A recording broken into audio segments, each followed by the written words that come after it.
L'heure du décryptage de l'information et on va parler ce matin de la situation au Liban et de ses rapports avec Israël. Depuis la rentrée en septembre dernier, nous avons salué bien sûr les accords d'Abraham signés entre Israël, les Émirats et le Bahreïn. Depuis, de nombreux autres accords ont été tissés entre plusieurs pays musulmans et Jérusalem. Alors, est-ce qu'Israël est susceptible de s'engager avec d'autres pays comme le Liban ?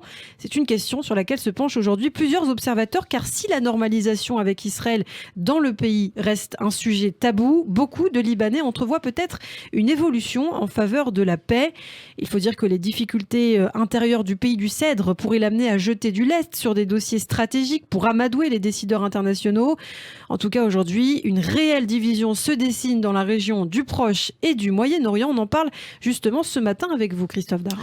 Et en effet, la région est actuellement divisée en trois axes. L'alliance turco-qatari qui passe par une partie de la Libye et de la Syrie, l'axe iranien autoproclamé de la résistance qui va de l'Irak à la Méditerranée, et enfin l'alliance israélo-émirati qui gagne en puissance, vous l'avez dit, depuis les accords de normalisation, alors que la région se recompose donc autour de ces trois pôles essentiellement non arabes, soit la Turquie, l'Iran et l'Israël. Le Liban est lui toujours empêtré dans ces contradictions stratégiques qui l'empêchent de se positionner éventuellement en dehors de ces axes de façon claire. Oui, situation assez compliquée au Liban. Le Hezbollah ne veut absolument pas faire la paix avec Israël, on le sait, et tient sa rancune tenace après les différentes guerres avec l'État hébreu.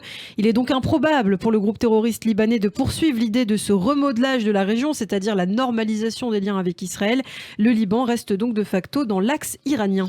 Tout à fait, même si de nombreuses voix s'y opposent dans le pays, toutefois ces voix ne vont pas jusqu'à prôner la normalisation avec Israël, car la question demeure un vrai tabou au Liban. Il faut rappeler que les deux pays sont encore en guerre, même si l'accord d'armistice qu'ils avaient signé en 1949 n'a jamais été officiellement signé. Rappelons que les dernières négociations visant à aboutir à une paix remontent aux années 1990, décennie durant laquelle l'ensemble du Proche-Orient, y compris la Syrie de Hafez el-Assad, était prêt à favoriser l'action diplomatique. Le Liban est également partie prenante de l'initiative arabe de paix de 2002 qui consiste à conditionner la paix avec Israël à la création d'un État palestinien dans des frontières d'avant la guerre des 6 jours en 1967.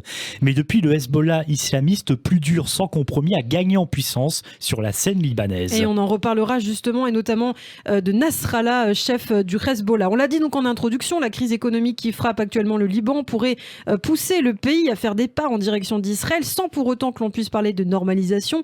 Mais quand même, le front est plutôt stable depuis la dernière confrontation de 2006. Oui, mais la communauté internationale s'inquiète toujours du risque d'opération militaire et encourage donc un gel des hostilités, soit pratiquement un retour à l'accord d'armistice de 1949 avec Israël. Aujourd'hui, on s'en doute, le Liban ne semble pas prêt à avancer à ce niveau-là, mais le pays a cependant fait un pas important au cours de ces derniers mois et s'est engagé dans le dossier de délimitation de ses frontières maritimes avec Israël. Et oui, rappelons que pour la première fois depuis des années, le 14 octobre dernier, le Liban et Israël avaient engagé un premier round de discussion afin de lever les obstacles à la prospection d'hydrocarbures dans une portion disputée de leurs frontières en Méditerranée.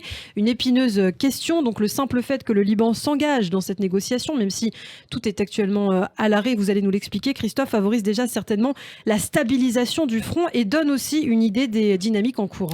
Oui, les négociations sur les frontières maritimes sont actuellement à l'arrêt. Vous avez raison effectivement de le préciser. Mise en cause entre autres le Hezbollah qui a en fait fait une nouvelle carte de pression utilisable dans le cadre des négociations irano-américaines. En tout cas, pour venir en aide au Liban, la communauté internationale a ainsi posé tout un tas de conditions liées à des réformes intérieures, puis à d'autres dossiers plus stratégiques. Parmi ces dossiers, donc, 4 facteurs sont en lien direct avec la question des relations avec Israël. Donc on l'a dit, la délimitation des frontières maritimes et l'établissement d'une zone tampon dans la partie méridionale du pays. L'objectif, que les compagnies pétrolières puissent mener à bien des opérations de prospection gazière et pétrolière offshore. Et comptons aussi le contrôle des voies de passage entre le Liban et la Syrie pour empêcher le flot d'armes au Hezbollah. 3e facteur, le règlement du problème que pose la possession par le groupe terroriste de missiles de haute précision. Enfin, le contrôle du port et de l'aéroport pour barrer la voie à la contrebande. Ça semble donc aller dans le bon sens. Cette souplesse dans l'approche des relations libano-israéliennes, c'est aussi d'ailleurs reflété dans plusieurs discours politiques au Liban. Dans une interview à BFM TV en août dernier, le chef de l'État, Michel Aoun, avait quand même répondu par un « cela dépend » à une question sur une signature possible d'un accord de paix avec Israël.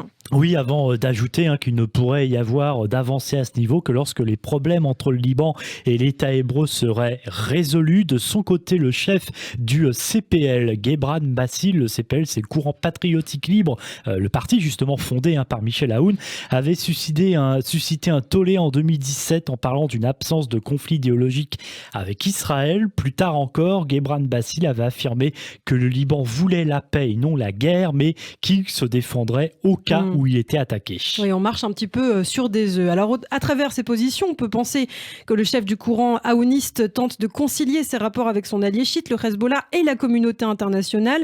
Le parti courant du futur, dirigé par Saad Hariri, se réserve aussi sur son hostilité envers Israël. Et c'est ce qui explique par les bonnes relations qu'il entretient avec les Émirats arabes unis, qui seraient disposés à jouer un rôle au niveau de la délimitation des frontières. En revanche, d'autres sont beaucoup plus frileux et hostiles à la question de la paix avec Israël. On en parlait, le Hezbollah, il va sans dire que la question de la normalisation avec l'État juif n'est pas du tout envisageable. Et selon certains observateurs, le Hezbollah considère que les crises auxquelles le Liban est confronté et le refus de la communauté internationale de l'aider, visant à affaiblir le pays pour le pousser à signer une paix avec Israël, dont la sécurité sera alors garantie. Aujourd'hui, Hassan Nasrallah, le chef du Hezbollah, est l'ennemi juré d'Israël. Et oui, soutenu par l'Iran, Nasrallah est considéré comme une cible d'Israël depuis des années. Certains officiels se sont à plusieurs reprises moqués de lui, d'ailleurs parce qu'il vivrait aujourd'hui toujours reclus dans un bunker et ne fait d'ailleurs que de très rares apparitions publiques. Oui, rappelons que la dernière grande confrontation entre le Hezbollah et Israël remonte à 2006. Depuis, le groupe terroriste et l'armée israélienne échangent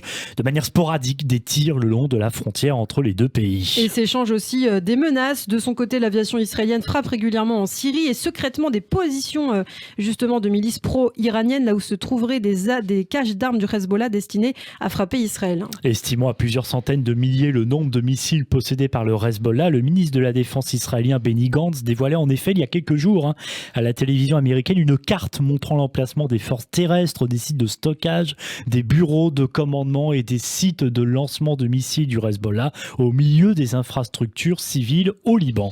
Aujourd'hui, les menaces et mises en garde sont donc quasiment quotidiennes à la fois des deux parties, Israël et le Liban. Si le Hezbollah mène des actions contre Israël, le Liban en payera le prix.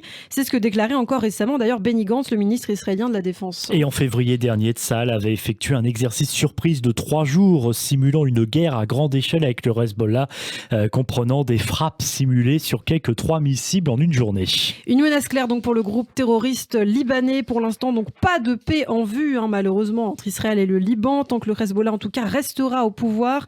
Rappelons qu'aujourd'hui, l'Iran reste la priorité numéro 1 d'Israël, le combat numéro 1 d'Israël. L'Iran, toujours allié du Hezbollah, même si des voix timides, on l'a dit, donc s'y opposent dans le pays. Et peut-être qu'on annoncera dans quelques mois l'annonce d'un accord entre le Liban et Israël. En tout cas, Radio J sera là pour l'annoncer.